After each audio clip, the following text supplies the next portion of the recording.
Where we really understand what's going on when we call our recursive Fibonacci function. So I'm going to assume that someone calls the function with an argument. So they call Fibonacci of, and they pass 5 as an argument. I don't want to pick too large of a number for the argument, because otherwise I'll be explaining this forever. So let's try Fibonacci 5. So in this situation, within the context of this function, the parameter n right here is going to be equal to 5. So in that first pass, the parameter n is going to be equal to 5. And the way we wrote it, we said if n is less than 2, return n. Well, 5 is definitely not less than 2. So we're going to go to the else part of the if clause, or the else clause. And we say return Fibonacci of n minus 1 plus Fibonacci of n minus 2. So when I call this, it's essentially going to be reduced, if you want to think of it that way, or simplified, or I guess it would return. This thing is going to be the same thing as Fibonacci of, remember, n was 5, so n minus 1 is 4, plus Fibonacci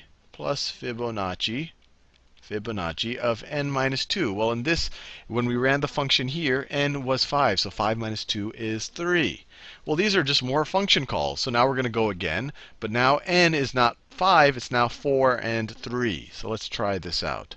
So over here, n is equal to 4. n is equal to 4.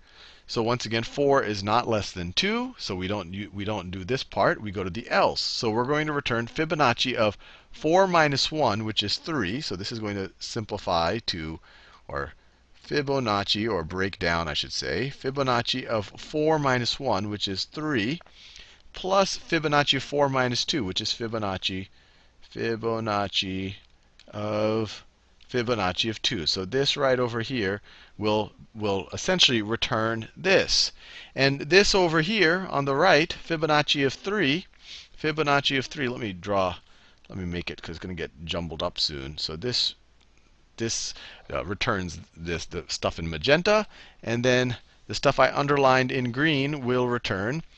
N is now 3. 3 is not less than 2, so you go here. Fibonacci of 3 minus 1, which is Fibonacci 3 minus 1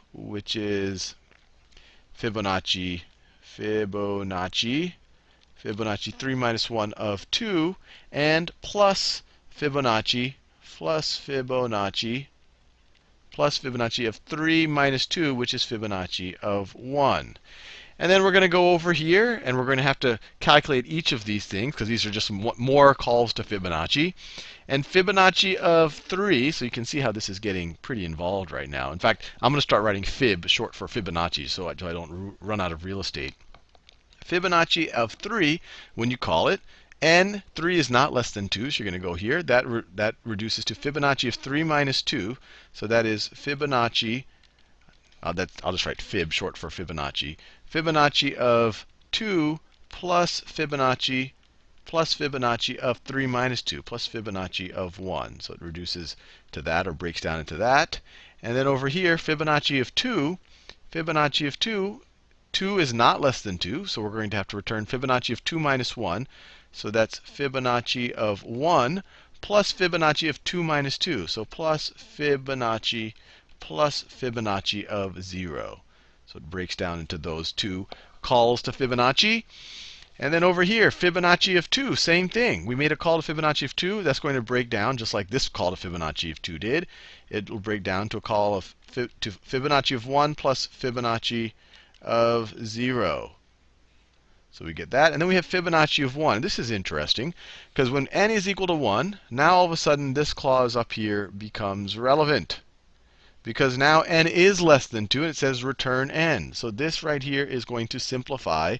This term right over here is going to simplify to 1. It's going to evaluate to 1. And then we look at all of these over here. Fibonacci of 2, we know that Fibonacci of 2 evaluates to Fibonacci of 1 plus Fibonacci of 0. So let me write that over here. So this over here is Fibonacci of 1 plus Fibonacci of 0. Fib is short for Fibonacci. And then we know Fibonacci of 1. 1 is less than 2. N is 1 here, so we're going to just return n. So this is going to return 1. Fibonacci of 1 just returns 1. Fibonacci of 0, well, 0 is less than 2, return 0. Fibonacci of 0 returns 0. Fibonacci of 1, we've seen it, it returns 1. Fibonacci of 0 returns 0. And then Fibonacci of 1 returns 1. Fibonacci of 0 returns 0.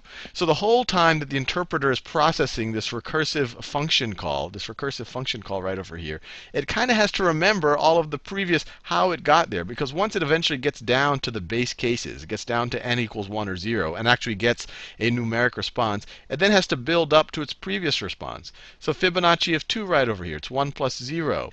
So Fibonacci of 2 is going to simplify to 1.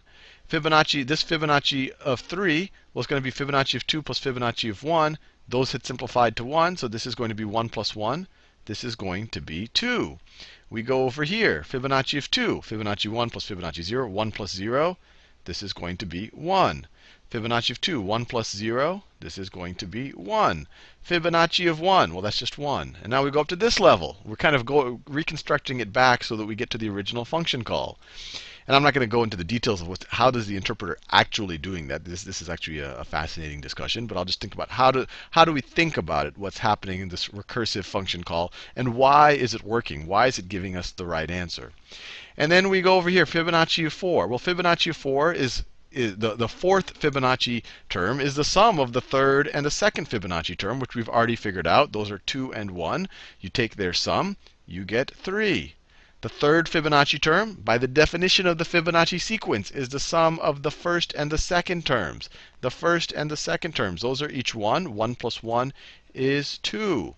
The fifth term, the fifth Fibonacci number, the fifth term in the Fibonacci sequence is the sum of the fourth and the third terms. Those are 3 and 2. 3 plus 2 is 5. So this thing right over here is going to evaluate to 5. So hopefully that clarifies a little bit of how this recursive program is actually working. What's neat about it is it wouldn't work if you didn't define the base cases, the Fibonacci of 1 or Fibonacci of 0. Then it would just keep calling itself forever and never get anywhere. What the key with recursion is it can call itself as long as every time you call itself, it's making its way down to the base cases. So at some point, if it keeps calling itself, keeps calling itself, eventually it's going to able to build back those calls as or it's able to get to the base case and then reconstruct what the original value is from that. And so that's why this is working.